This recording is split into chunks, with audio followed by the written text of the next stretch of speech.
we put this is our monthly meeting. You may remember we used to be twice a month, and now we're once a month. And instead of having the once a month speaker series that we were doing, we decided to go to try a once a month meeting and do occasional webinars and promote them to larger groups. So the agenda we're proposing here is, and we're open to other ideas, um, is first of all to review our Warheads to Windmill webinar that we did recently, and talk about follow up with that and whether we want to organize another similar webinar in the coming months.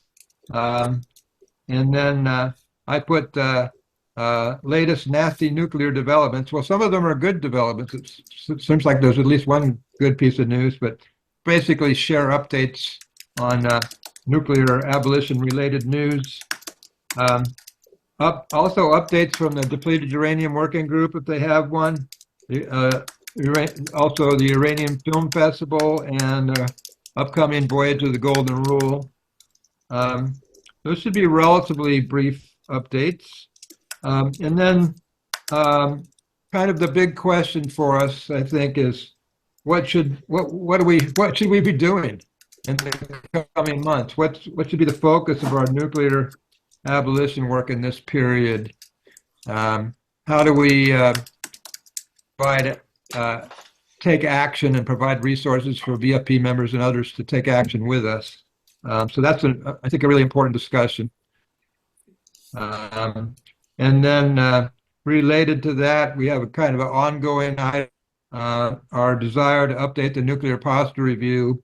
And I've added to that also to update the our working group page on the VFP website, make it a more resource-rich page that people can find useful. And then related to what we should be doing in the coming months, Greg pointed out that time flies fast, and next thing you know, we'll be approaching Trinity Day on July 16th, and Hiroshima and Nagasaki Days in early August, and then the VFP convention in mid-August that she will want to have some kind of influence on the program there, and a strong anti-nuclear component. So we got a lot to talk about. Are there other agenda items that people want to bring up that would not kind of come up under those items? Okay, well, you're always free to add some as we go. And we have two more wonderful just joined us, Thomas and Terry Lodge. We have a lot of activist power in this on this Hollywood Squares here. No. Can you turn that off maybe, or at least down? So we'll just get started then. So I'll just start with the Warheads to Windmills webinar. Well, generally very pleased with how it went. We had we were able to promote it pretty effectively on various VFP communications and beyond, and we had 309 people register for it, and almost half of that, about nearly 150 people, actually were present, participated in the webinar. I think normally people get a little higher percentage of their registrants to actually participate, and I think we realized belatedly that we could have done a better job in the final days of promoting it. Like, I thought that the Zoom would automatically remind people like a day beforehand or 2 days. No, you have to activate that yourself. And Shelley didn't know that, and I didn't know that. So we could have done a better job at reminding all those people who registered that, okay, here it is. But at any rate, it was very well attended. We did make a recording of it, which is available. The speakers, Ivana Hughes from Nuclear Age Peace Foundation, and Tim and Wallace from Warheads to Windmills and Nuclear Ban US did a very good job in tandem. We had a good discussion afterwards. And but I'm sure that some of you were there, so I'd be welcome to hear your impressions, your comments, what we could have done better, or what you thought about it, and also whether we should um, have any particular follow-up from that with regard to Warheads to Windmills. They had their coalition meeting the other night and invited me to attend. I couldn't be there because I had another meeting. I don't know if any of you were there. Were any of you there at the Warheads to Windmills coalition meeting? No? I was. Okay. Okay. Alice, maybe you could tell us a little bit about that. You know, they're following up. They have their group that's doing Congress, and they have, you know, city resolutions and all different, you know, they're all different kinds of things that they're doing to get the message. Okay. But, you know, they had a good attendance and a lot of people are interested.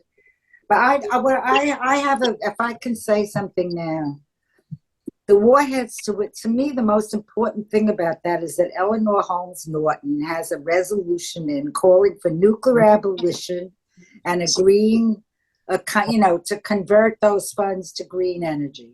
Okay. And nobody's talking about that. We don't have, we have like 4 people signed. To me, like, that's everything. Like, we have to get the nuclear, we have to talk to Congress about what are you doing? Why aren't we getting rid of these things? You know what I mean? Like, and get them not to vote the money for it. You know, the nuclear posture review used to be like a little delicate thing. They're not even embarrassed now to say that they're going to be spending trillions on new weapons, new plutonium. You know, they used to be careful with their nuclear posture review. It was just a little adjustment here and there. So I think we have to be more bold in the way we're speaking. I don't know exactly how, but not meet them on their terms, especially because we're veterans of peace. You know, I mean, you come with a lot of credibility, you know, a lot more than some liberal Jew from New York like me, you know. Okay. Thank you, Alice. Anthony Donovan has joined us. Hi, Anthony. Hello, folks. So I got a couple hands up though. Did you want to say a quick word, Anthony? Oh, I am sorry I'm late. Just came from a full day of services, and the message fits right in with this group. It's speaking power to empires, which 2,000 years ago they're relating to this fella, and standing up and risking your life to do so, and giving your life to do so. What's the call that you hear, and are you going to listen to it? So it's cool. It's great to be with this group. Thank you. That's a terrific Good Friday message. Yeah. So I got Ken Mayers and Ellen Thomas, their hands up. Our agenda item right now is reviewing the Warheads to Windmill webinar and figuring out how that went, how we can do it better next time, and shall we do another such webinar? But of course, anything else you want to say that's even tangentially related to that, you're welcome to do so. Ken? Yeah, well, I thought Ivana Hughes was fabulous. Her charts were clear, some of them very sophisticated, but her explanations were very direct and cogent, and I thought she was great. I'll have to admit I was disappointed in Timmons' presentation because the whole idea of warheads to windmills, in my mind, should focus on transition, which, of course, as Alice was saying, as part of the Eleanor Holmes Norton piece, but there was virtually nothing on how do you make a transition from producing warheads to producing weapons. So I think that's something we could really improve upon. Yeah, that's been one of the comments from some of our climate crisis and militarism project folks too, that the name Warheads to Windmills implies more than the program that's presented there. Right. It's very wonky, and it doesn't attack it. Right. Yeah. Oh, Ellen Thomas, the floor is yours. Yeah, I'd like to just say, Alice, Norton, it's a bill, not a resolution. It has more clout. And I think that those representatives are scared of clout, so. Yeah. Yeah. And as far as warheads to windmills, I know that what Timon is trying to do, he's written a wonderful book, and he's trying to reach out to people to get folks together to work on this project so that all these great minds are working together to make it happen, and we can't just put it on Timon's back because nobody can do everything. And so that's what these meetings are for the Warheads to Windmills Coalition, is to strategize about how we are going to make it happen. So I appreciate the critique, and you could critique me in the same way, but I'm limited as to what I can do. So everybody, we all put our minds and efforts in creatively. Now, the one thing that I found in my experience was that voter initiatives, if you're not getting anywhere, voter initiatives are the way to go. And I'm going to do a tour of the country, if my health holds up, next year to work on that with respect to Norton's bill, or if it's not Norton's, hopefully it'll be Jim McGovern's or somebody's bill. And so that's my proposal as a way that we can get somewhere, because people respond to voter initiatives in a way that they don't anything else. Thank you. Just to follow. Ellen, while you have the floor, would you say a few more words about, so everybody is more familiar with the Eleanor Holmes Norton bill? Yeah, it resulted from a voter initiative back in 1993 that we White House vigilers brought to the voters, and it's been introduced every session since. It's evolved. It was the the Nuclear Disarmament and Economic Conversion Act when it first was started. Now it's the Nuclear Weapons Abolition and Conversion Act. And it's the United States would would sign on to the TPNW and would agree to earmark the money that's currently going into nuclear weapons to climate change, to carbon-free, nuclear-free energy and environmental restoration and healthcare and housing and other things that people need, infrastructure she put into it. So it's an attempt to try to give an outline of a roadmap to get there, so that the industrialists, instead of being shut down, the money would go to help them convert their industries to mass producing clean energy instead of weapons. That's what it's about. Great, thank you.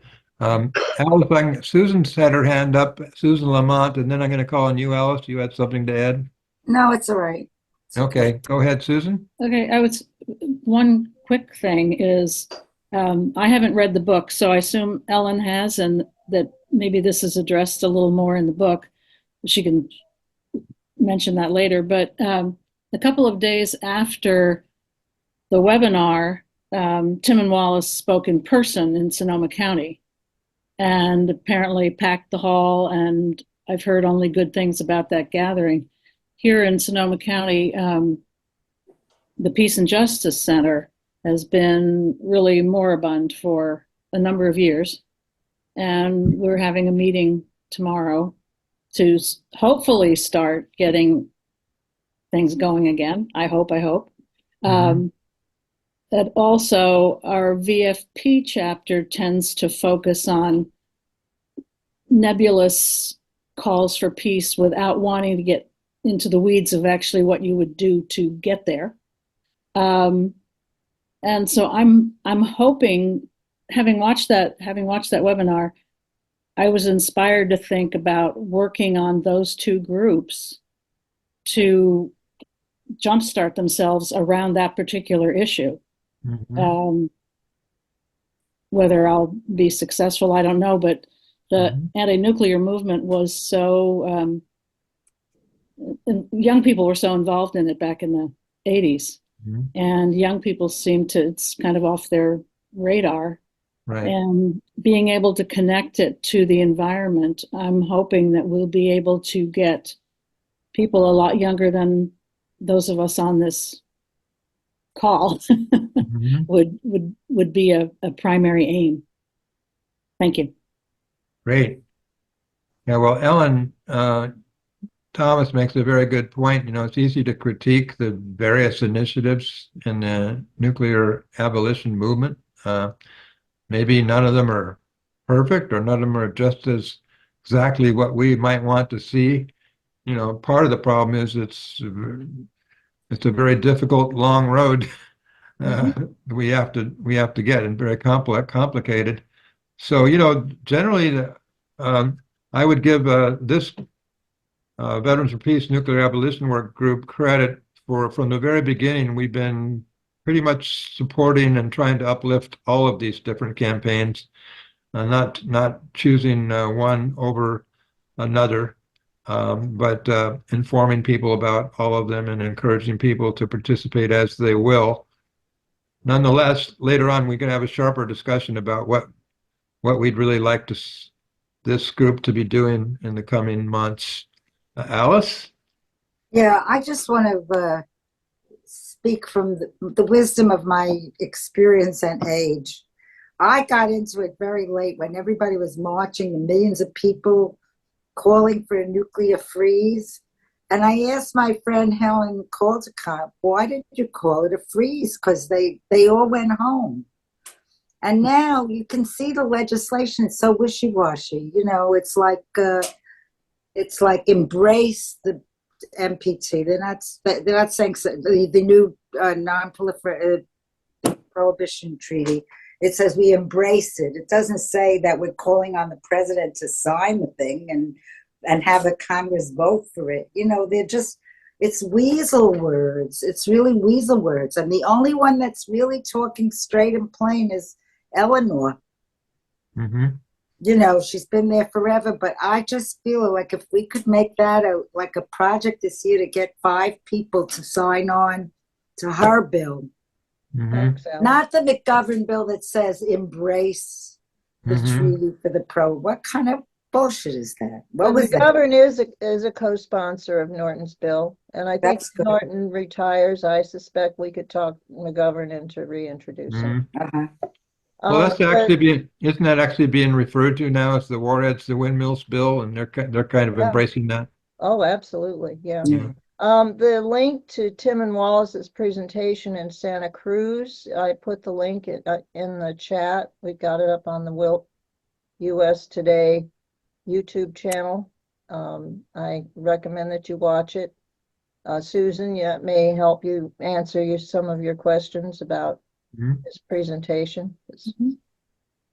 Great. Well, I want to keep moving on the agenda here. I guess the last question under this item, though, is, shall we plan to do another such webinar in coming months? And we don't necessarily have to decide right now exactly what that would be, who that would be. But seems to me that we were able, this is the first time we did this, and we got over 300 people to register and 150 people to attend, and way beyond the No Nukes group, way beyond Veterans for Peace. So I would suggest that it would be good for us to do one of those every few months. What do you all think? Yes. And I think we should be on the expanding. I think so, and I was arsenal, how it's expanding. There's so much more, you know, plutonium pits and bombs and things that they're built, but that should be that. Did you know that this is happening now? You know, but Well, and I would also suggest that since nuclear weapons are actually being used in Ukraine, as in depleted uranium shielding and coated weapons, that we might want to think about what's going on right now that is going to give not necessarily US veterans, but other military personnel and civilians exposure to pretty nasty toxic materials. Yeah, we'll probably be hearing more about that from from Damasio and Peter. Um, and so I would suggest that maybe at the end of this meeting, we should revisit this point about who we might have to speak at the next webinar, because by that time we'll be a little bit better informed about it. But is that what you had, Ellen? Ellen Barfield?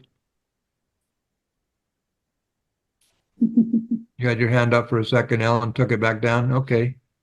Um, shall we move on then?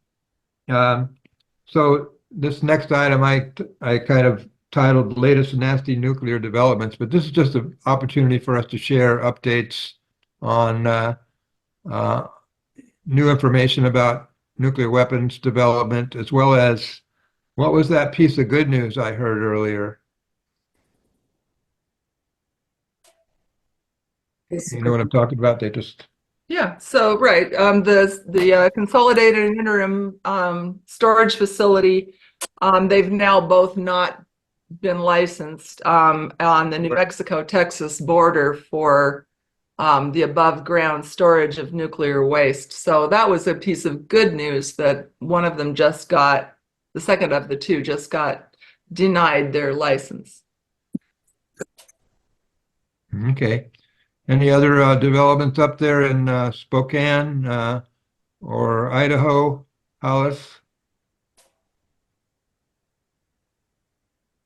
Yeah, I don't have anything directly on that. Columbia Riverkeeper is doing some nice things with what's going on at Hanford. The small nuclear reactors that everybody's trying to say are safe and good are just a piece of crap and toxic as heck. And the Idaho National Lab was responsible for helping to design that damn thing.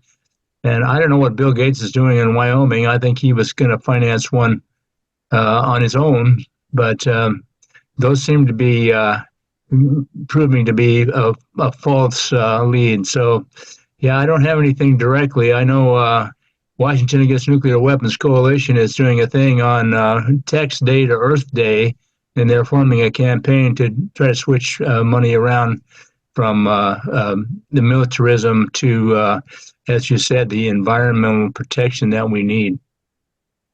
Okay, thank you. We got what was that? Tax data Earth.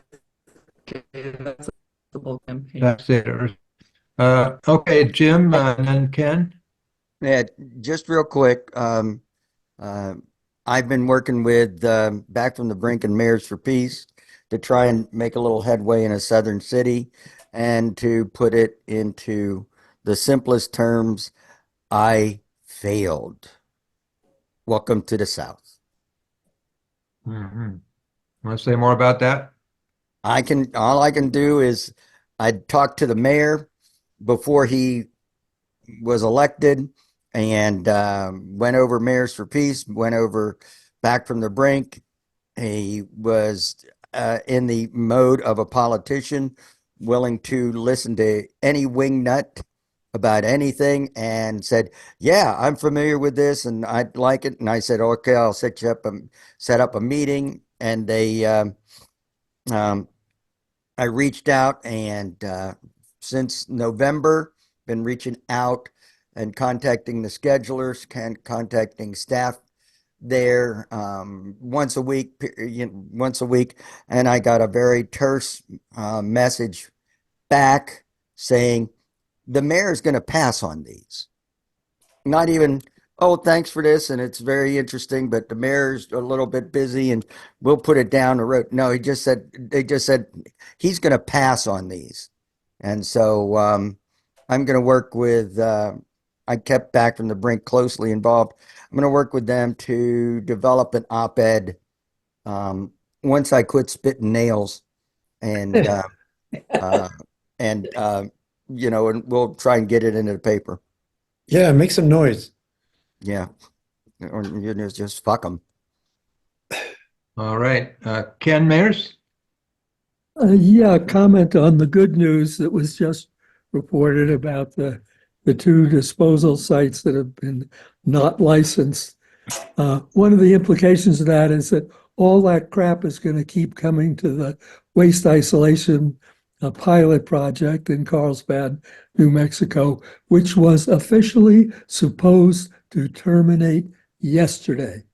Its 25-year pilot project existence was supposed to end yesterday, but instead the Nuclear Regulatory Commission says it's going to go on at least until 2080.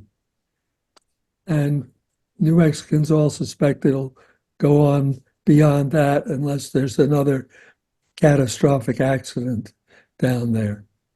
And tomorrow there's going to be a plutonium caravan that maybe Greg would like to say a little bit more about.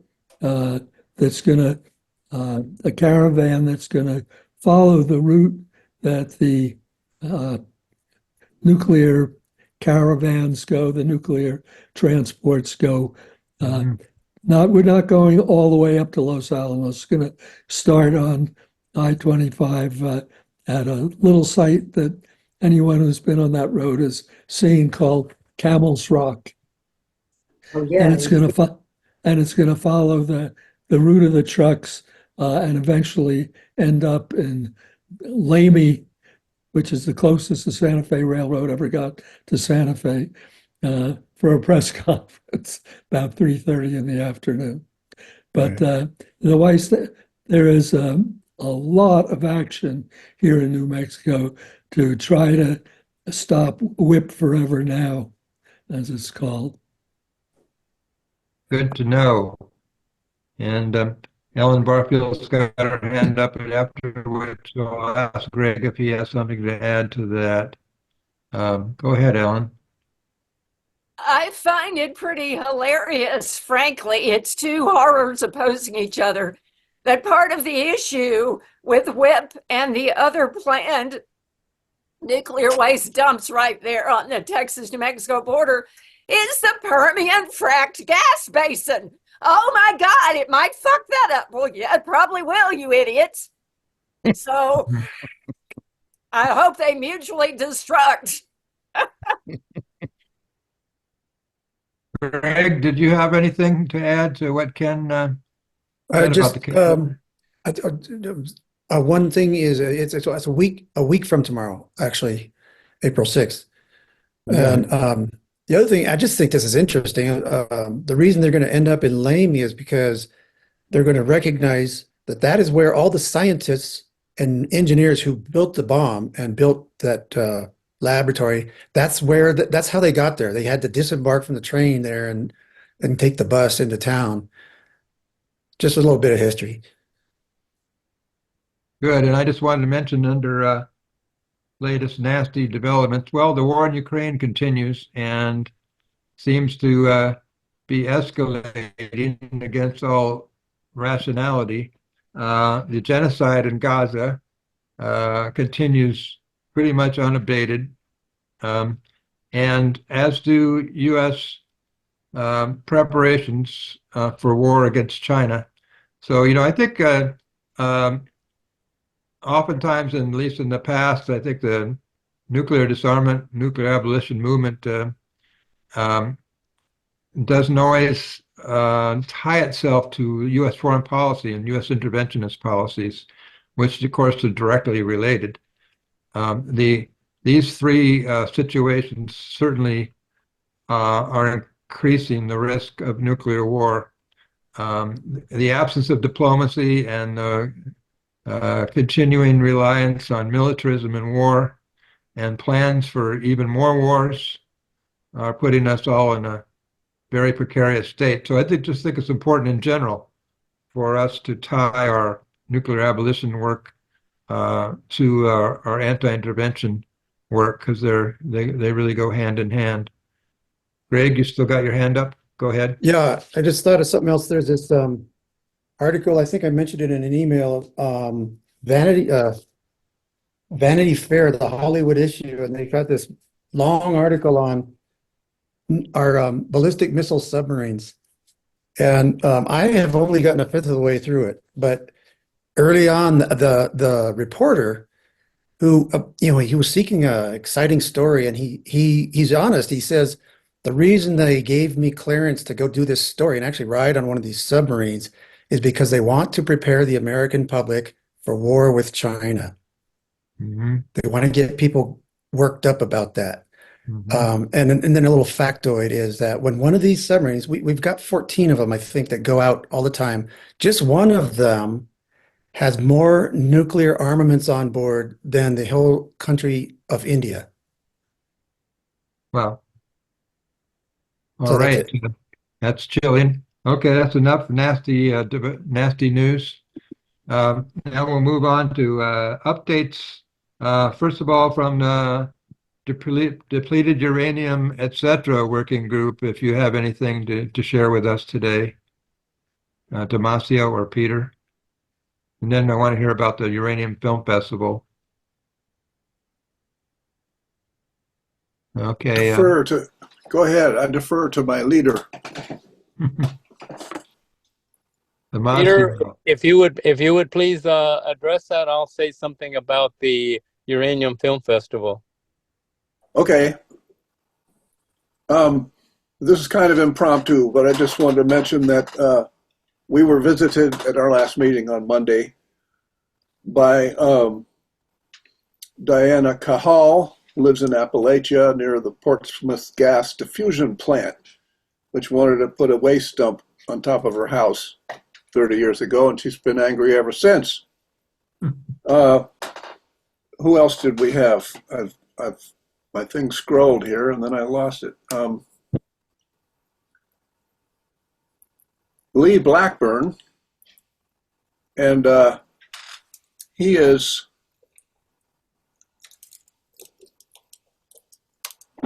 darn. I'll be right with you.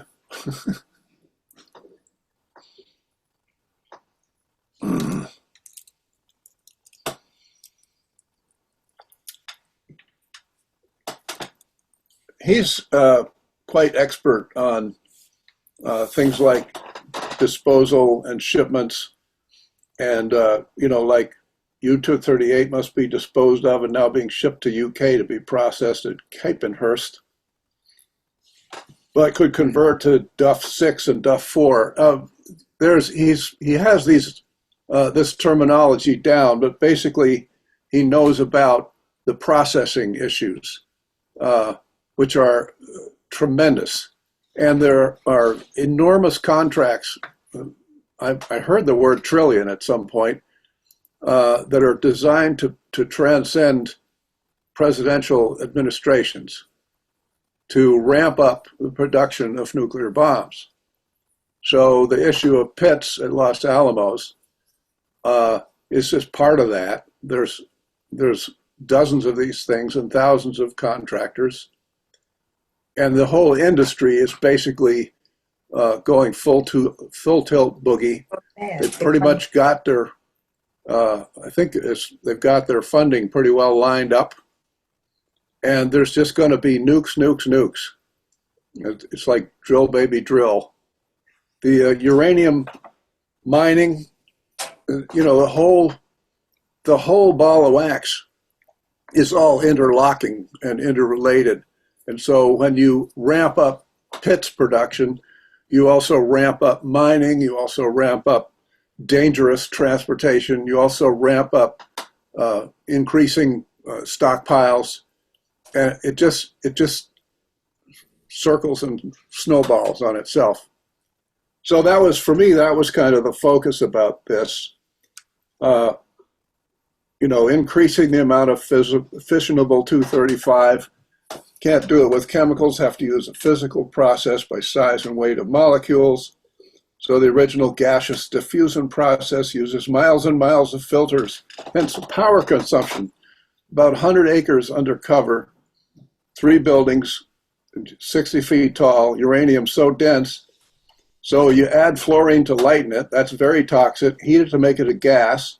Goes directly from solid to gas, and then particles can be separated to get 100% DUF, depleted uranium hexafluoride. Then later on, they market the gas that's a byproduct of this, and they don't have a sufficient market for it. So the plans are to develop a market that can absorb this horrible poisonous product, maybe in Africa. So, I'll stop there. Gerry, I wonder if could I chime in just for a second, Gerry, on this topic? Yeah, please. I was going to ask for questions or comments. I was in the meeting. It's a Department of Energy installation at Piketon, Ohio, in southeastern Ohio, that started out in the 50s as principally as a gaseous diffusion plant to enrich uranium so it could be used as fuel in commercial nuclear power reactors. With the transition to laser enrichment and centrifuge enrichment, there's less need for high amounts of power and all of that. DOE is transitioning the Piketon installation to, among other things, process, solidify, and prepare tainted depleted uranium for disposal as waste, but also is starting a new product line at a facility at Piketon, which it actually purifies DU so that it can be used as a tamping material in nuclear weapons. DU is extremely heavy and is also being fashioned into nose cones to be added to the B-61 gravity bombs. There's about 180 to 200 of those deployed at 6 U.S. bases across Europe. They are so-called tactical nuclear weapons, and they are also called dial-a-nukes, the B-61 line of nuclear weapons. They weigh several hundred pounds and can be mounted onto F-16s and F-35s. So anyway, the point is that you have to remove the transuranics from depleted uranium in order to make it less dangerous and less likely to inadvertently cause a fission chain reaction in a nuclear weapon. But it apparently works satisfactorily to contribute to what's called the dial-a-nuke feature on the B-61 bombs. B-61s can actually be adjusted to deliver a 0.3 kiloton up to a 320 kiloton size explosion. And the way that's done is by adjusting the tamper or jacket made of depleted uranium and soon to be made at Piketon on the bombs. So yes, it's definitely part of the, as Peter was correctly saying, lots of ramping up to rebuild America's uranium supply chain and the weapons complex. Yeah. Oh yes, you've made me look good. I wanted to mention too that Pat Marita was there and talked about how they brought in recycled, reprocessed, high-level radioactive waste from around the country to extract the uranium. So the whole site is contaminated with radioactive waste and disintegration products, and discussed where the plume is going and how they employed she says, we commissioned Joe Logano, an epidemiologist, for 2 reports on the health of the people from Ohio, Health Department, CDC, showing Pike County cancer rate highest in Ohio, premature death rate 85% higher than the U.S. Wow. Transuranics moved off-site. And then Lee Blackburn pointed out that all of the DU used is contaminated with other elements. In 2017, DOE was required to do an environmental review, found a whole bunch of off-site stuff, So it's the other thing about this whole mess is that it's a mess. It's extremely sloppy. Nobody's accounting for the actual costs, for the full costs, which is kind of the usual approach. Mm-hmm. Well, like Ken Mayer says in the chat here, what could possibly go wrong? This is where our monies and our scientific resources are going into figuring out how to kill more people with nuclear bombs, or maybe a few less if you dial it down a little bit. That's an interesting feature. Little baby nukes, baby nukes. Yeah, baby nukes. It's 340 kilotons that it goes to. You can dial it up to 340,000 tons of TNT. You know, if we saw Oppenheimer, you saw how they kept going, like they couldn't stop, you know? Mm-hmm. There wasn't enough. Right. There was a scientist, Joseph Roklat from Poland, that went to Los Alamos because he was so afraid Germany was going to get the bomb. And in 1944, they knew Germany wasn't getting it, and he quit. He told everybody we should stop. And then he got the Nobel Peace Prize. But these guys, they're not stopping. They're like, they're obsessed. They're like, they're demented. Greg, you've got your hand up. Yeah, just wanted to ask a question. If anybody here knows to what extent U.S. policy is, they're doing this not so much to get more and bigger nukes for us, but to drive other countries into bankruptcy trying to keep up. Don't know the answer to that. That was the approach that bankrupted the USSR, I think is the belief. Mm-hmm. All right, Damasio, you want to fill us in on the Uranium Film Festival, and then I'll add a little bit to that because Helen and I are actually going to be speaking at a few of their events in the Pacific Northwest in April. So let's hear about the Uranium Film Festival, Damasio. I know you're one of the original founders of that festival and still involved with it, right? Yes, I am still involved in it. And what's happened is we started out in Window Rock, Arizona, and then we went to Tucson, Arizona. Then we went to Tucson, and then to Austin, Texas, and then to Asheville, North Carolina. Today, the screening is taking place in Chicago, Illinois.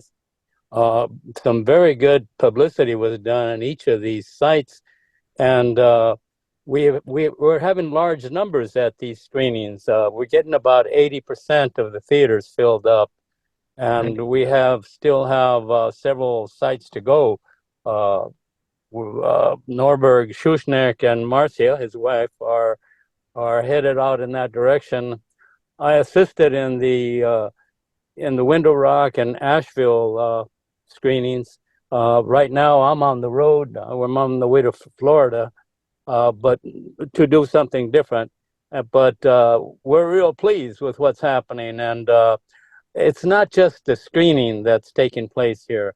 What's happening is people are coming together, and there's a lot of energy in these festivals, and people are meeting each other out there, and they're making plans, and just a lot of great things are happening. There's some wonderful energy that's taking place, particularly in Window Rock. It was a fantastic experience there, and I'm sorry I couldn't go on with them, but I had some other things to do here in Florida, and so that's basically what we've done. And like I said, we're getting a lot of publicity on these things, and they're not just I'm not just talking about publicity at the sites where the screenings are taking place, but around the country.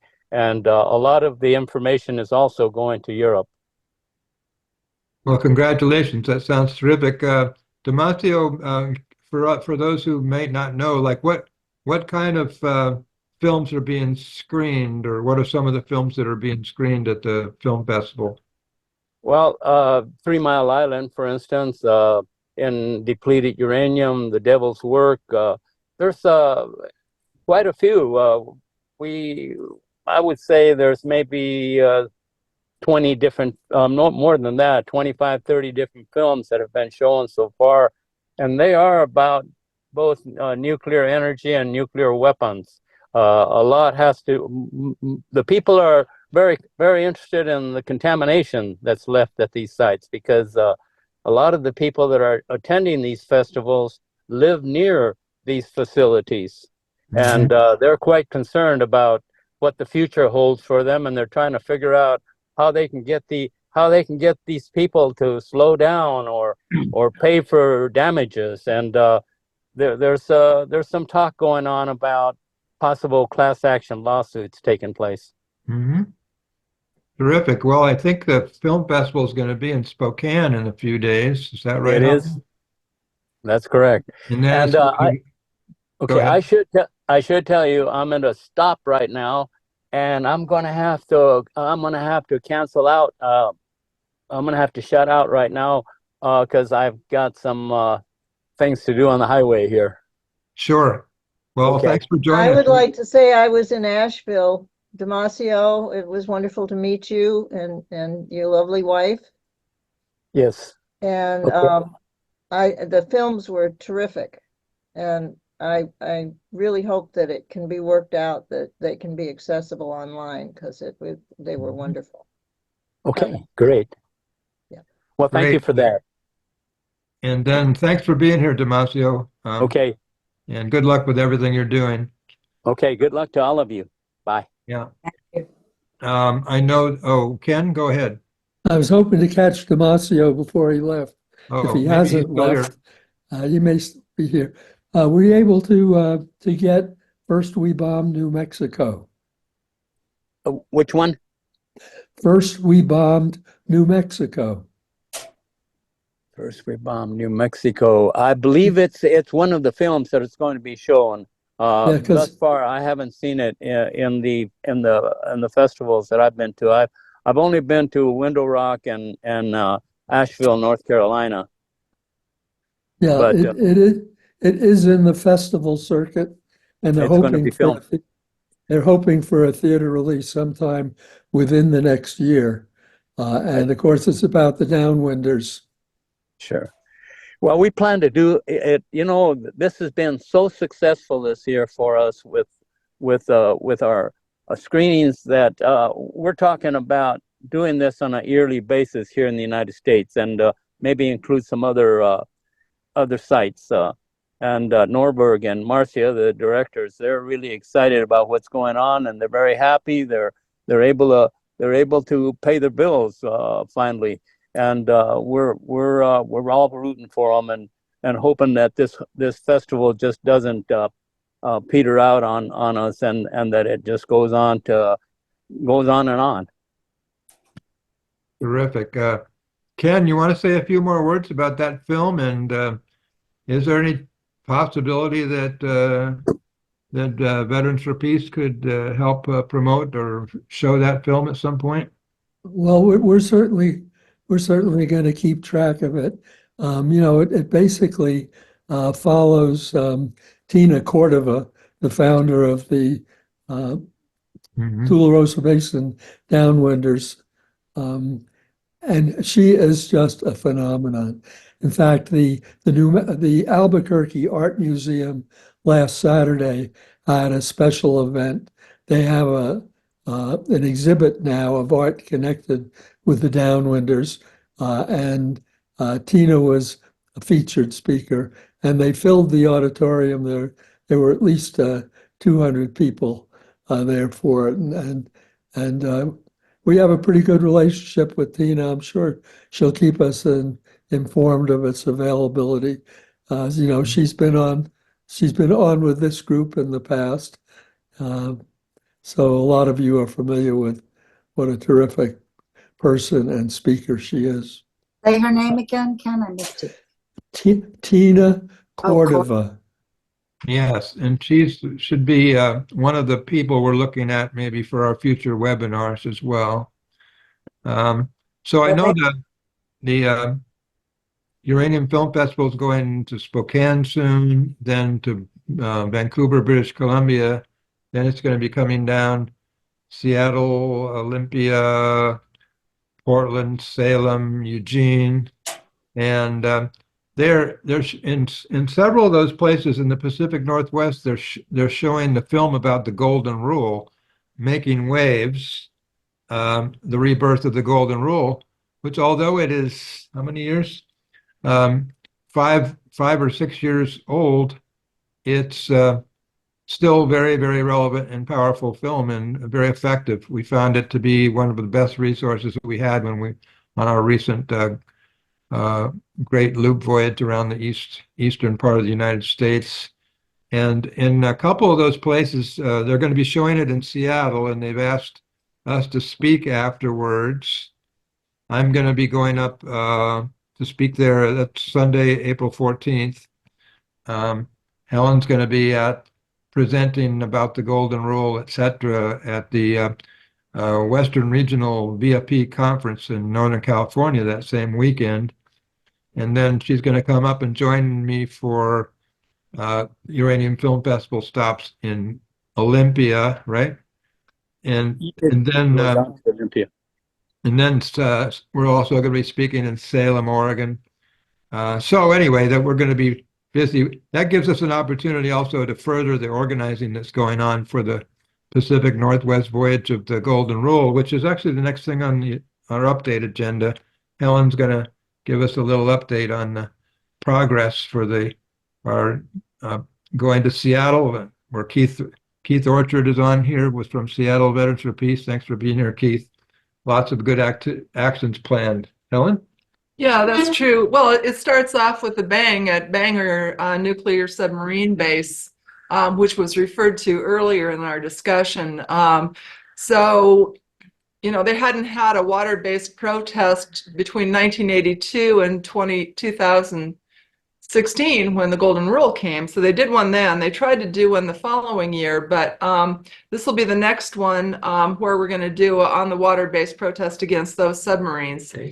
And that's July 27. Then we're going to finish going around the corner down to Seattle, where we'll be protesting against Fleet Week. We'll be there when the parade of ships arrives.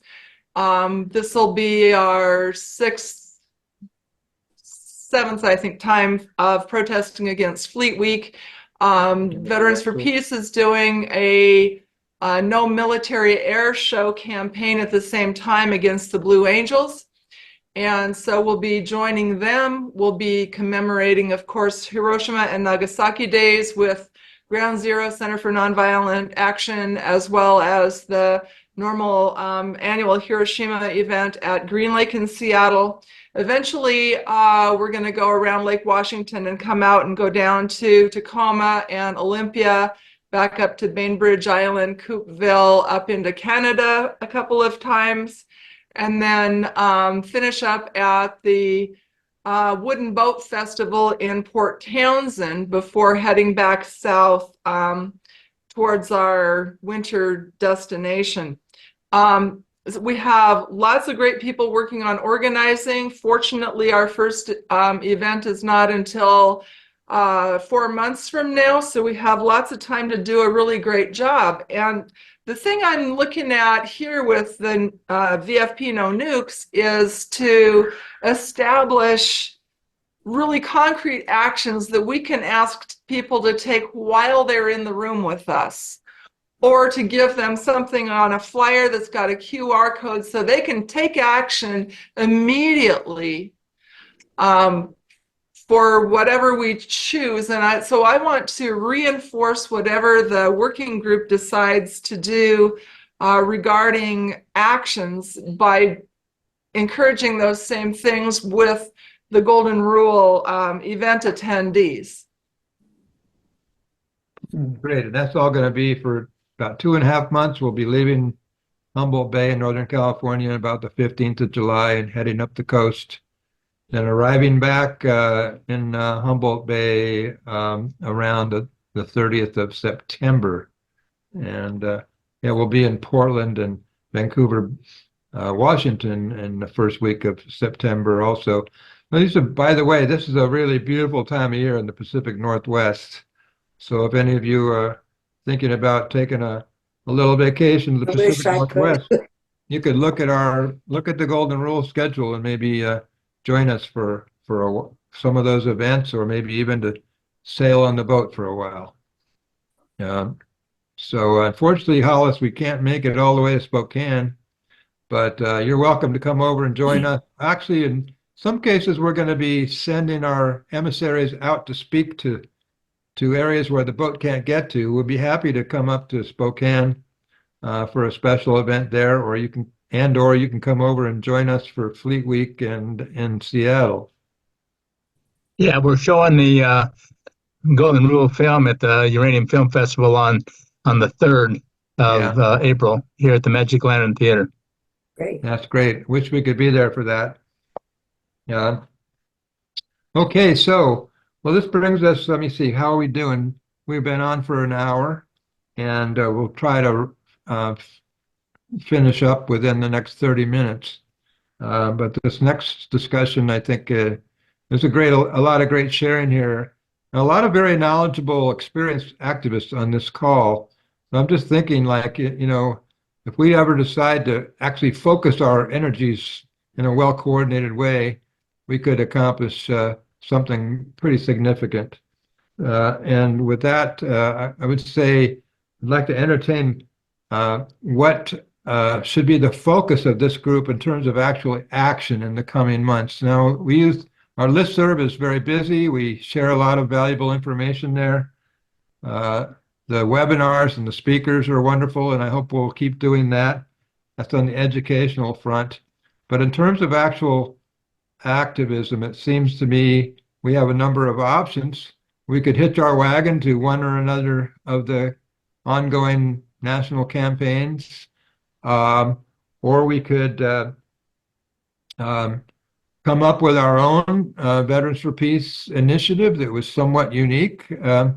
And I think maybe one idea I have is maybe have Action of the Month. We have a VFPE news now that comes out twice a month. It goes to 22,000 people. So it's a great resource for us. If we had maybe the VFP Action of the Month and come up with a different timely action every month and ask people, okay, this month we're asking everybody to write letters to the editor about this, or contact this particular group of Congress people, or target this particular weapons manufacturer. So those are a few ideas that Helen and I have been kicking around. We're not wedded to any of them, but we want to hear your ideas.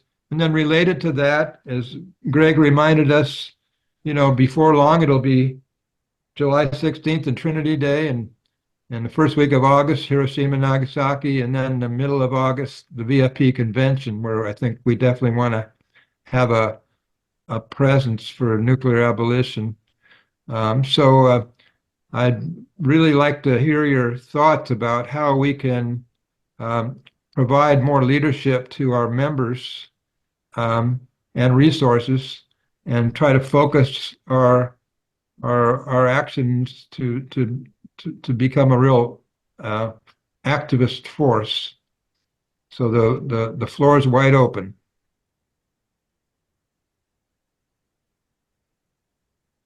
I know you've got all kinds of ideas. Well, for example, I mean, when I say hitch our wagon to campaigns, we've already talked about warheads to windmills. We're very aware also of the Back from the Brink campaign. These are related efforts with somewhat different strategies and different bills that they're supporting. I like the idea of supporting them all. Coming up with our own campaign is something that we might eventually want to do. I'm not sure we're ready for that, but if we have a good idea, or there's the idea that I just proposed of maybe Action of the Month. Ken, what do you have to say? Well, I like the idea that Alice brought up at the beginning about a focused campaign on the Norton bill. Cato the Elder stood up in the Roman Senate every day for 20 years and said, Carthage must be destroyed. And finally, after 20 years, the Roman army went ahead and destroyed Carthage. And I think we probably should be hammering on our elected officials, day after day after day, say, what's wrong with you folks? Here is sanity in a bill. Support it. And, a continuing barrage of letters and calls on that bill might get some attention. We have to And of course, letters to the newspapers and educating population wherever we can, not just on the Norton bill, but on some of the attempts that have been made at economic conversion, some of them successful. I mean, back in the days when Seymour Melman was hammering on it back in the 80s and 90s. So I think, that we need to educate our fellow citizens that sanity is possible. And Yeah. Go ahead, Alice. I just want to add to that. I think we have to tell everybody how insane it is. That we are, we're veterans, and this is insane. We're pushing ourselves into nuclear war with Russia, with China. We're giving Saudi Arabia nuclear power when we're not making them comply with the IAEA requirements so they can make their bomb right away without any inspection. I mean, we just went bananas with our nuclear stuff right now. We're proliferating nuclear instead of non-proliferating. We're just proliferating, and I think that's the message. It's really scary now. Mm-hmm. And So, we're scared. Greg has got his hand up, and I'm going to ask Ellen Thomas to chime in because I certainly think she would be on board with this idea. Greg? Yeah, I want to hear from all of you. Like you said, a lot of experienced activists here. I'm the junior member of activism here, a latecomer, and I want to know, how do you do this? Because we there's an ad hoc committee on Palestine in Santa Fe, and we tried to get a op-ed and letters to the editor campaign going, and it just fizzled out. I don't know how you keep something like that going. Mm-hmm. Good question. You got to strike a spark. I don't know. It's lucky. You got to be lucky. You got to be persistent. And look at how all these people are showing up now on Palestine. I mean, there's demonstrations every day, hundreds, thousands of people all over the country demonstrating now. Just sparked, so. Yeah, but the news ignores it. The news media ignore it. Eventually they can't ignore it. Eventually, we're going to ignore the news, Peter, you have something to add? And then Anthony? Well, just a couple of things. Letters to the editor are hard to get through the extremely well-funded informational campaigns now, many of which are now directed by the federal government, as Matt Taibbi has pointed out. What was the other thing? Oh, it seems to me in this day and age that there's not something that doesn't touch people where they already hurt is, people just don't have the space for anything else. And we're so benumbed now by this relentless, both the genocide and the denial of the genocide are so benumbingly relentless. We're all just traumatized. So if you need to get people interested in something like radiation that's coming up out of their basement, that was a big business. I put radon detectors in houses for a while. But it was a sell, just to get them. At one point, I was in the Corian business, and DuPont decided to put out the rumor that granite countertops, which were their competitor, and put a ceiling on our prices, were outgassing radon, which is just purest bullshit. But if something isn't a hot button thing, if something doesn't touch on people where they feel it in their pocket, or if there's not some emotional connection that you can make right at the get-go, you're going to hit a wall. Thank you, Peter, for that perspective. Ellen, I'm going to let you go, and then Anthony. Okay, I'd like to say I understand what you're saying, Peter, and I agree with you. And I think that's what's important about the Warheads to Windmills bill, because it's addressing an issue that people do care a lot about right now, which is climate change. It's saying take the money from nukes and put it into carbon-free, nuclear-free energy. And so it actually provides the funding, taking the funding away from war and putting it into clean energy. And if we promote it in that way, and that's what Timon's trying to do, he's trying to bring the two sides of the same coin together. It's about our environment, right? It's about our chance to live on this planet.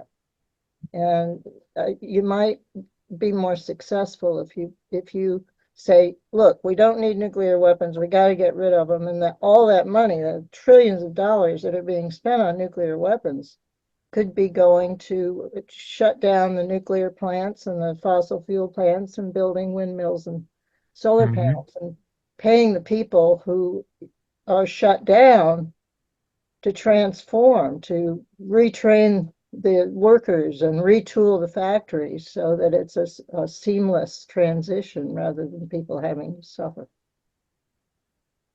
And I think that if, demonstrations are good, but they come and go. Vigils are better. Having done one for 18 years, I suppose I have some preferences in that regard.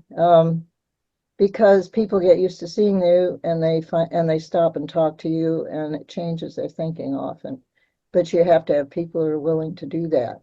But at least if you vigil once a week in the same place with and in a place, for example, outside a military industrial complex, or a nuclear facility or whatever, people get used to you being there and they start to become interested and they start educating themselves, particularly if you can provide them with information. One of the things that I do is Nuke News, NUCNEWS on Facebook. You can tell people about that if they want to learn more about nuclear issues.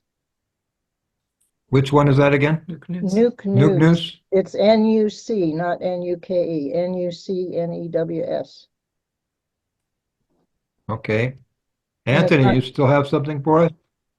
Nah, no, I'm only kidding. Hello, folks. I think it's really important for us to take care of ourselves and keep that light and joy going, because we are doing a lot of work and it is overwhelming constantly. And I know you all, when you open up your computer, there's a slight like, oh, do I really want to do this? It's our email lists are forever. But I find activism, it's coming to us, and I think it's fairly effective. I've been getting a lot of texts about fossil fuels from clearly young people. And I take the time to respond to them saying, yes, very important. Been at it for years. Fossil fuels, let's defund them and whatever they want to do. So people that are coming to us trying to get our attention latch on to their cause and say, but militarism, you all know this on this call, is the greatest use of fossil fuels, and militarism destroys habitat more. So I kept this back and forth past couple of days with these people, and they're getting back to me saying, oh yeah, that's an excellent point, and we'll try again, but we're trying to focus on fossil fuels. I'm like, if you're doing that, you have to include these issues because they are important. So anyway, it's wherever we can get conversation going. We don't have to invent the wheel. We are going to get to maybe talking about speakers in an upcoming, if you're coming to that, I'd like to recommend one or two. But I do have a couple of action ideas, and one is 11 or 10 months away, but it gives you plenty. We have to shut down this nuclear deterrence summit.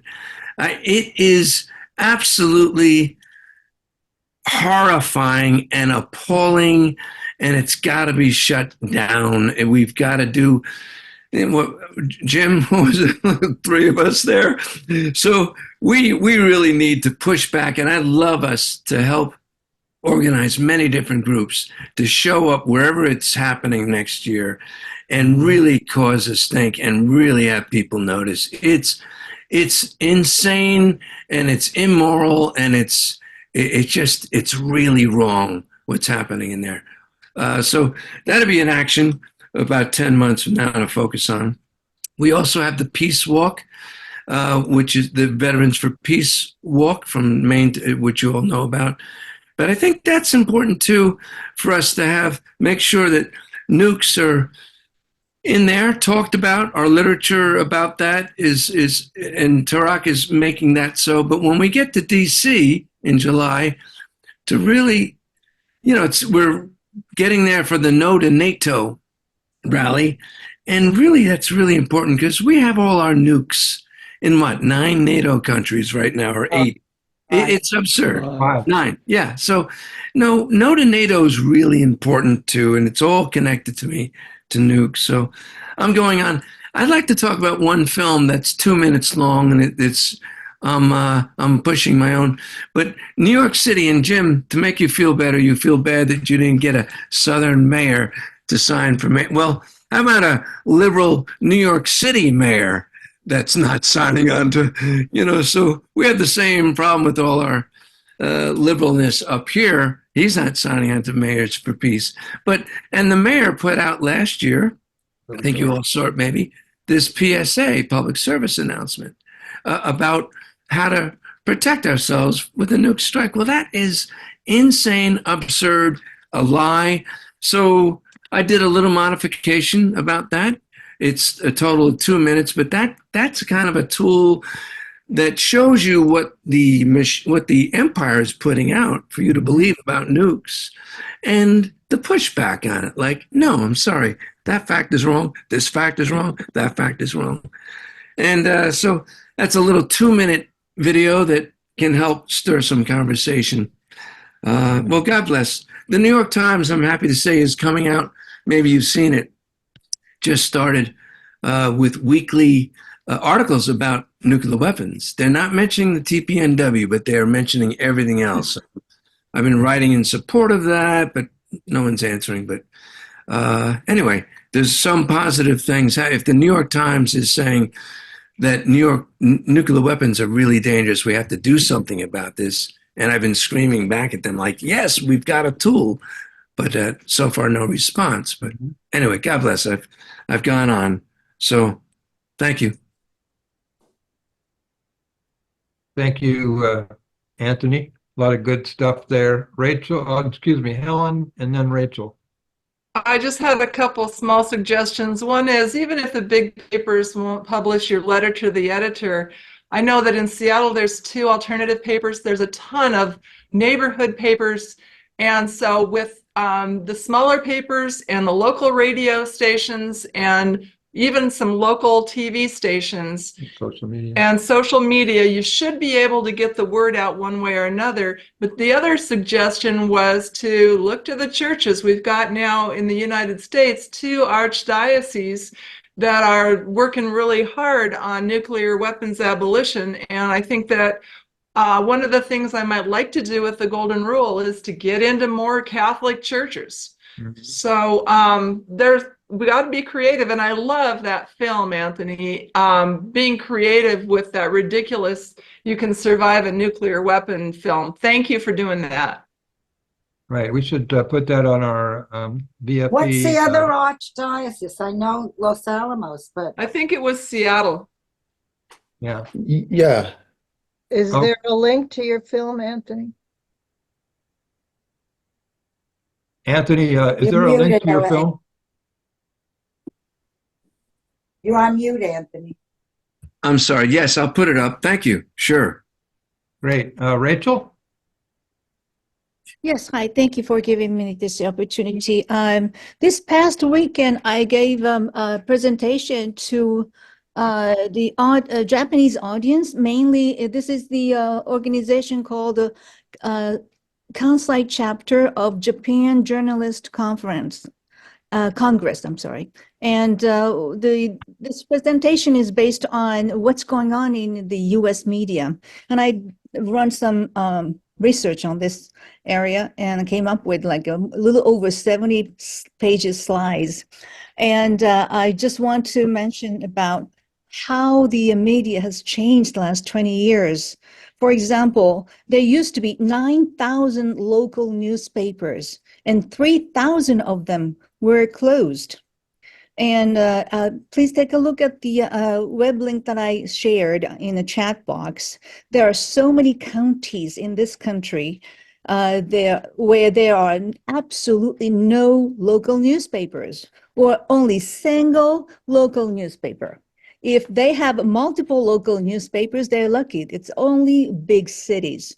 So the newspaper industry has been hard hit. Concretely, 4,300 journalists were laid off in last 20 years. It's devastating.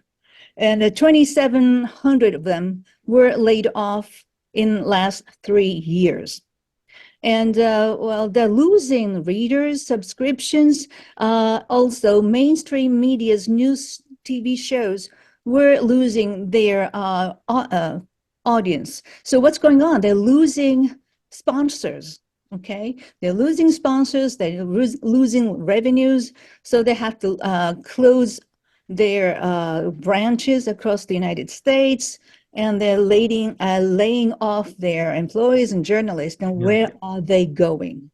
So where is this going to take us, though, Rachel? I think we can reach out, SNS, especially those who are called influencers.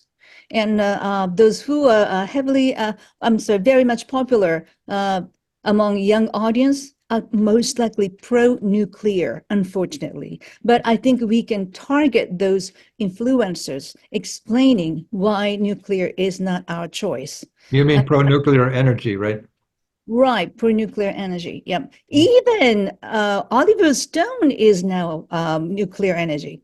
I can't believe it. I can't believe it. Right. It's a huge betrayal for us. So your suggestion is we reach out to the influencers, the so-called influencers on social media, exactly, as a way of reaching younger people. Yes, ma'am. Yes, sir. How do you do that? I think we can write as our group representing Veterans for Peace to those influencers. Mm-hmm. Explaining why nuclear is not our choice. And how do you find out how to get to them? I think you can reach out through their website, YouTube and other social networks. Let's try to identify those, and we could get a little help from our social media staffer and BFP, Chris Smiley. Sure. Has a lot of that kind of knowledge and access. So that's a good suggestion. Peter, your hand's up again. Okay, go ahead. Yeah, I'm sorry. Just because I've been working on a book on this for 10 years, we are still tending to think in terms of information. And the information age went about 2014, which is how you got a candidate bragging about grabbing women with impunity right before getting elected. Information is not worth a fart. Its market has been displaced by attention. Attention is the raw material. It's aggregated and sold to companies that derive enormous information about what people are likely to do next and how they can be persuaded. And there's a lot of great books on this now, Zuboff and so forth. But what we're trying to do, we're speaking to a beast that's not listening for information now. We're speaking to a beast that needs to have its attention grabbed. And there's a vast industries busy grabbing it. And it's damaging our brains. How do you suggest that we grab it? Well, the first thing is that fact has to grab our attention. Knowing about it is half the battle. Okay. Because, we are experienced in the old information paradigm. So it's, it's just habit for us to think about what people should know and how to tell people stuff. And it's not getting through. Okay. So I don't have an answer, but I do have a lot of questions. Okay, great. Well, keep that in mind. Try to keep focus here. We have a few more minutes in this meeting, not too much longer. I'm kind of summing things up a little bit, and I think I really like the idea that several people have suggested that we kind of deal with the twin existential crises and linking them together. That is, of course, the danger of nuclear war and the climate crisis, climate catastrophe, and among other, aside from their relationship with one another, we know that a lot of younger people are active around the climate who know very little about the danger of nuclear war. So that's a way of reaching them. Another aspect of that is that we have the Warheads to Windmills campaign. We have the Warheads to Windmills bill. The whole concept of economic conversion is critically important and could be further developed. And then finally, we have our own climate crisis, Veterans for Peace Climate Crisis and Militarism project, which is doing really good work and is very highly well organized, highly mobilized. They had a very successful webinar a few days ago. And we could be making common cause with them and having an even stronger approach if we can find the right way to do that. So I guess several people, starting with Ken Mayers, suggested we go for the high ground and push for the total abolition of nuclear weapons and keep on banging that drum, but do so in connection with the climate crisis as well, and trying to build broad coalitions. I think some of us, one of the critiques that we've heard about Warheads to Windmills Coalition, the campaign, is even though it's raising these connections, it doesn't seem to be reaching out to mobilize people on the climate side, making a true broad coalition. That's something maybe we could help correct. Anyway, those are my thoughts. Ellen and Peter, is your hand still up, or is that just still up? Go ahead, Ellen. Oh, sorry, but the connections idea is absolutely vital. It's called unbounded organization now, and it's about working across sectors. So you're right on the money there. That is, in the attention age, that is central and actually vital thing to do. Connect all these things that people are not seeing as connected. So they work on one thing and it disrupts the other. Thank you. Ellen Barfield? Finally. Gerry, you should have stepped in and said, I'm sorry I recognized Ellen first. I don't want to sound horrible, but you really should have. Peter didn't understand that you were simply asking, did he have his hand up again?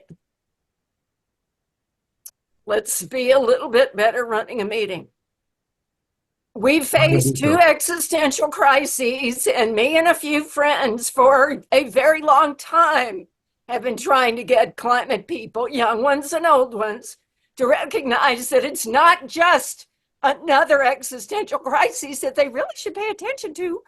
But if we don't get rid of militarism and the Pentagon, which is the single biggest fossil burner and emitter, the single biggest emitting institution in the world, we cannot possibly solve the climate catastrophe. Plus, nukes are liable to kill us quicker than the climate catastrophe. They must, whether they want to or not. And of course, we have to do it in a reasonable manner, not beat them over the head with it. But boy, they've been resisting for a long time. And finally, yes, the Climate Crisis and Militarism webinar just several days ago with 350.org, a big climate group, is specifically looking at challenging air shows, but there are at least 65 of them, and those are big ones. around the country that emit massive amounts of pollution and recruit young people to the excitement of flying a plane. That's a real good start. And I've been trying to get 350 to answer me, especially an old friend who used to work with School of the Americans Watch, so he's a friend, to answer me what took so dadgum long for 350 to get there, but they are. Hooray. That, combining the two existential crises in one campaign is, it's the way we're going to get there. Yes. There seems to be more or less a consensus to move in that direction. I would suggest that we shouldn't wait another month to continue that discussion, that maybe several volunteers here can further develop that idea and develop some steps about how we, as the VFP No Nukes group, approach it in the coming weeks. I'd be happy to be part of that, and I hope several of you would too. Any of you up for another meeting next week sometime to just to focus on this this idea of developing such a campaign? Hollis, yes, great. Ellen Barfield, you too, maybe? I would like to, Gerry, but we've got candidate interviews and I've got a bunch of War Resisters League stuff. Set a meeting and I'll try. Because yes, Peter, it's very important, but I'm Peter Barra says yes. Right now. Well, I'll put the word out to and okay, Susan, Peter, Hollis, and Gerry, Greg, Ellen, Alice. Okay, that's a pretty strong. Oh, and Ellen Thomas, fantastic. Well, I'll put the word out to the whole group and try to organize another meeting soon. I'm going to be busy and traveling as well, but I think that we need to take this whole idea to the next level and so we can begin to implement it. So having said that, we got just a couple real quick items at the end of the agenda here. And one is kind of a standing item, updating the nuclear posture review. We want to do that. We haven't been able to do that yet. I know Alice wanted to help with that, but she hasn't been able to up until now. And yet, related to that, in my mind at least, is we have a web page on the VFP website for the Nuclear Abolition Working Group, and we could really make that a valuable resource to add these campaigns on there, to regularly update it with new information and action ideas, and use that as a hub for providing real resources and action ideas. So I think that we should get a couple of us to start working on updating that website. And I don't know if Alice and Ken, is Ken still here? I'm still here. Alice and Ken had a major role in writing our Veterans for Peace Nuclear Posture Review. I don't know if Helen and I helped out. Some others did as well. I don't know if we have the energy, time, or want to make a priority of further updating it. But I think I continue to hear very positive feedback about our nuclear posture review from lots of people. And I think the idea of making it an ongoing project by updating it at least every couple of years and making sure that it's still a very valuable and timely resource is good. But what do you think, Ken and Alice? Is that something we can start looking at, and what sections of that could really use updating? I just wanted to say, I think we should say this is what we did, given the way things were going from the beginning. But everything is different now, and write a memo that accompanies it, because they've gone nuts. You know, when we wrote that nuclear, they were still making disarmament decisions together. They were negotiating stuff. You know, we had just started to walk out of treaties, but now we're just going nuts. So I think we should have like an addendum, like a PS, since we wrote this, here's what's happened, rather than, you know, that it really went kaflooey. So this way we can get the message out about how awful it is right now. Yeah. Well, that would be an easier approach, wouldn't it? Yeah. Than trying to rewrite the whole thing or update every section. What do you think, Ken? Yeah, I like that idea, except I think, typically when someone's published a book and it's kind of gone out of date and they republish it, they publish it with a new forward. Yeah. And I think that's what we could do, a new forward to the Nuclear Posture Review, emphasizing how much worse it is than it was 2 years ago. I like that. Would maybe you and Alice be willing to start making jotting down a few ideas for what would be in that forward? We'll start thinking about it. Okay. Anybody else interested in working on updating the I'm just VFP not as up to date webpage? like I was when I wrote it on what's actually going on. I'm sort of out of it. I don't know. It was like maybe Greg Mello or Jay, like they actually know what's going on. I haven't kept up with it like I used to. Yeah, Greg said Jay Coughlin was giving some really good updates the other day about what's going on, so maybe we should try to loop him in. You guys work with him, don't you, Ken? Yeah. Yeah. Okay. Anthony? Yeah, I'm just going to say I love bringing Greg Mello in, and that he was one of my suggestions. If we do another talk to include Greg, Bill Hartung is also someone that's up on the latest weaponry stats and stuff like that. But I love Greg. He'd be a great asset to this. Preview. Preface rather. Okay. Well, perhaps in the meeting that we're going to pull together soon to start developing more of a real campaign of action, we could include discussion about who would be the speakers at our next webinar relative to where we're going with this.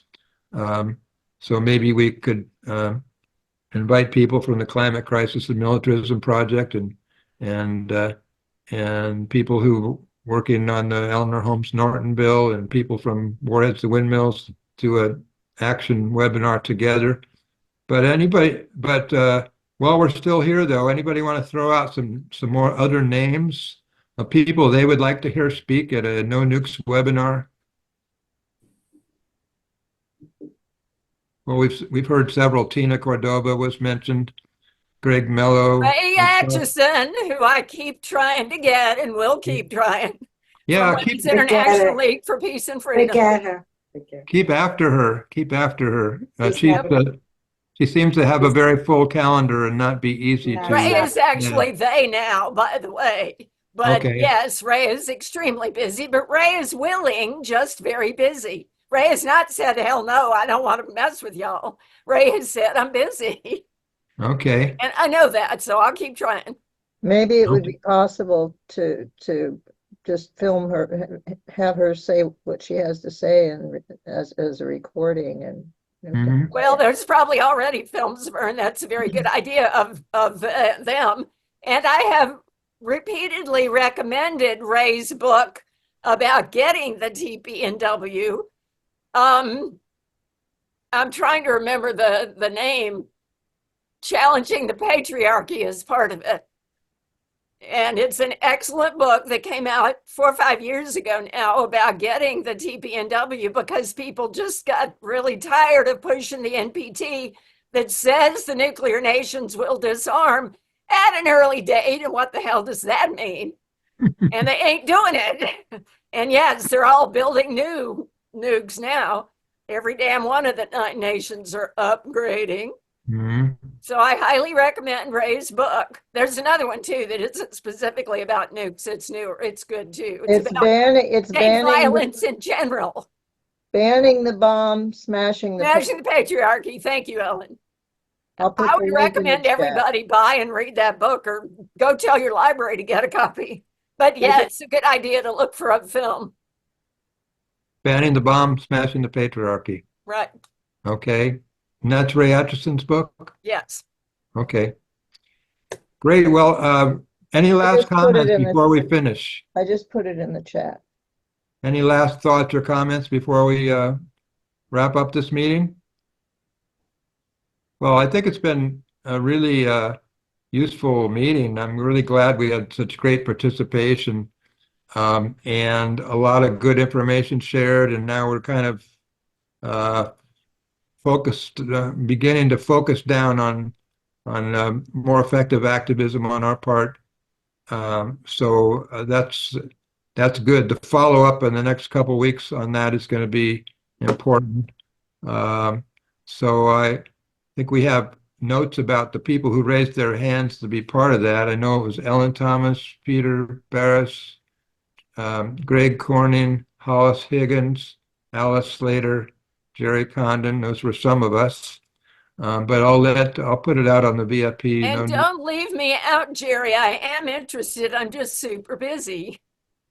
Okay, Ellen. And Susan raised her hand too.